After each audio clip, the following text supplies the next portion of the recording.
every morning with drive. Being on the grind, know I had to survive. We had to win. Started from the dirt and the rubble.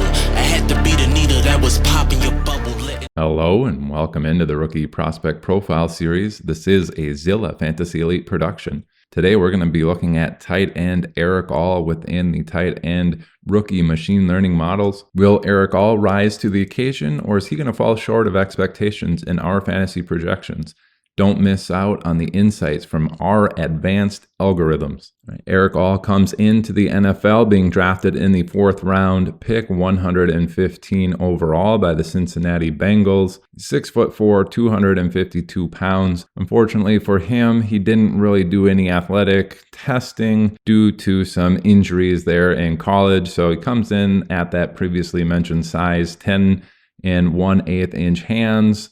31.9 college dominator rating is very good. Breakout age at 23. Arm length of 33, and that's really about all we have is his physical attributes. And then the college dominator rating there at 31.9. That's really all that's going into the model. The rest of those blank spots are going to get filled in by the next closest comparables in the nearest neighbors portion of the machine learning model. So take that into consideration when we're going through this profile. Had he done some athletic testing, sounds like he's pretty athletic. You could have had a little bit different story here. So let's get into year one and see what it's thinking about Erick All based on those inputs. Saying, hey, this guy was a 6th drafted tight end. Even though he's sitting there about 4 across the board in terms of ranks in this particular class. Year one, mean and median, just below 4 fantasy points per game there at 3.91 and 3.83 respectively. 4th best maximum output at 8.89. Let's go look at his closest comparables in that first rookie season. Which guys in the last 11 draft classes were in that range? Yeah, quite a few tight ends, all in between 3.7 and 4.2 fantasy points per game here. Tyler Kroft, Blake Bell, Galvin Escobar, Trey McBride, Cole Kmet, Tommy Sweeney, Hayden Hurst, Jesse James, Gerald Everett, Jesper Horsted, Luke Wilson, Harrison Bryant, Richard Rodgers, and Nick Boyle. Got some interesting names in there. Could have, some pretty significant impact later on in his career based off of some of these names like Cole Kmet and Trey McBride. Let's go look at that maximum output, 8.89. That is pretty solid. We're getting close to the top 10 here, inside the top 12. 8.9, Will Dissly hit. Greg Dulcich, 8.61. Big drop off to Chris Gregg at 8.2. Then we have Dalton Kincaid last year at 9.39. Pat Freiermuth, 9.48. Hunter Henry, 10. In their rookie seasons. Not some bad names there. Obviously, you'd expect a little bit better out of the ceiling outcome there for Erick All. Let's go look at his year two. What do we see from him in year two? And unfortunately, we see a little step back from Erick All going into year two. Those ranks go way down into the 7th and 8th overall.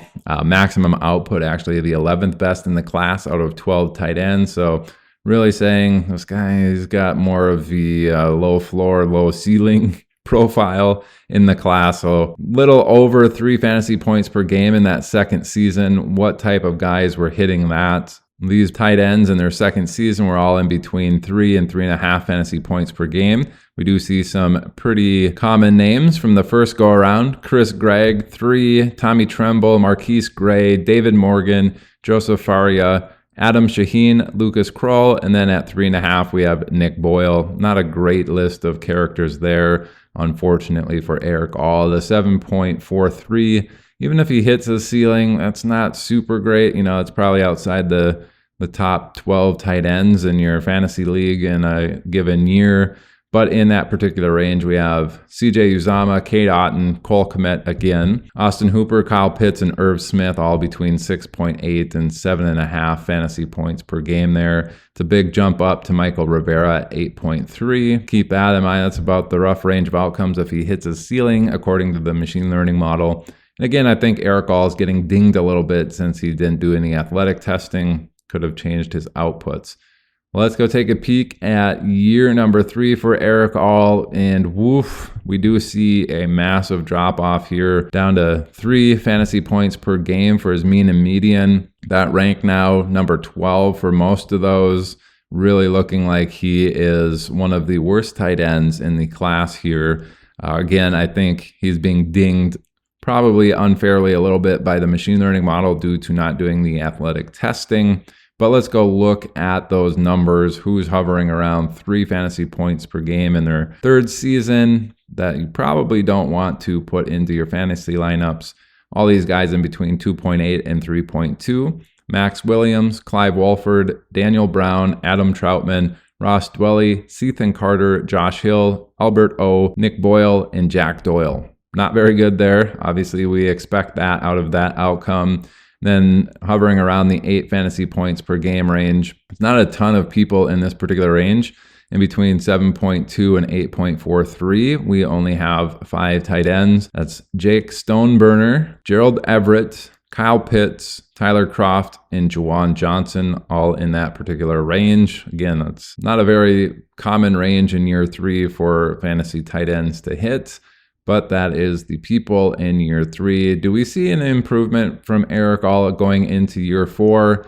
And unfortunately not. His whole entire profile, basically one that gets worse with each successive season. He is now the 12th ranked player in a lot of these as well. So really you can see on the graphs down there, very condensed profile in between about 1 and 3.5 fantasy points per game there, which is absolutely atrocious. So Erick All, I think, is going to be one of these sneaky guys in some of your drafts where people are going to take him. Hey, he landed on Cincinnati. He's got Joe Burrow. They don't really have a tight end. They've always needed it, but they do have Mike Gesicki this year. I don't think Erick All is going to do a ton in his first year. We'll see what happens from there. Obviously, he's recovering from an injury, so I don't know what kind of off-season work he's going to get in year 1, which is probably going to be pretty poor. And then going into year 2, you'd have to see if he's got any chance of breaking out. So I just don't like this profile in general, especially with the machine learning model saying, yeah, this is maybe one that's just going to get worse every single season, and then he'll be out of the league, right? So let's go look in the 2.5 to 3 fantasy point per game range.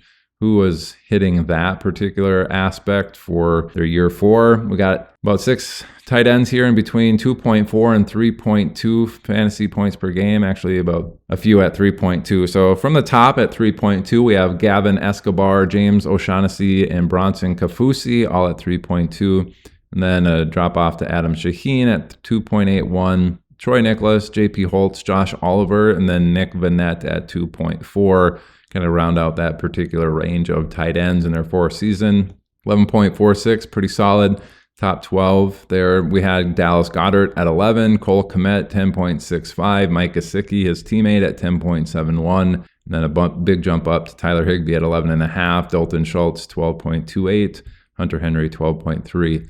So Erick All, like I said, looking like one of those tight ends who's probably just going to get worse throughout every single season in the NFL. He does indeed, have that median output drop every single season, which is unfortunate for him and his profile. I'd be curious if he actually did athletic testing and what that looked like, if his numbers would be any different. I'm sure they'd be a little bit better here, but doesn't really like his particular profile, which is unfortunate for people who draft him and maybe the Cincinnati Bengals if it goes in that route. That's going to do it for today's rookie prospect profile on Erick All. Thanks for tuning in. This is presented by Zilla Fantasy Elite.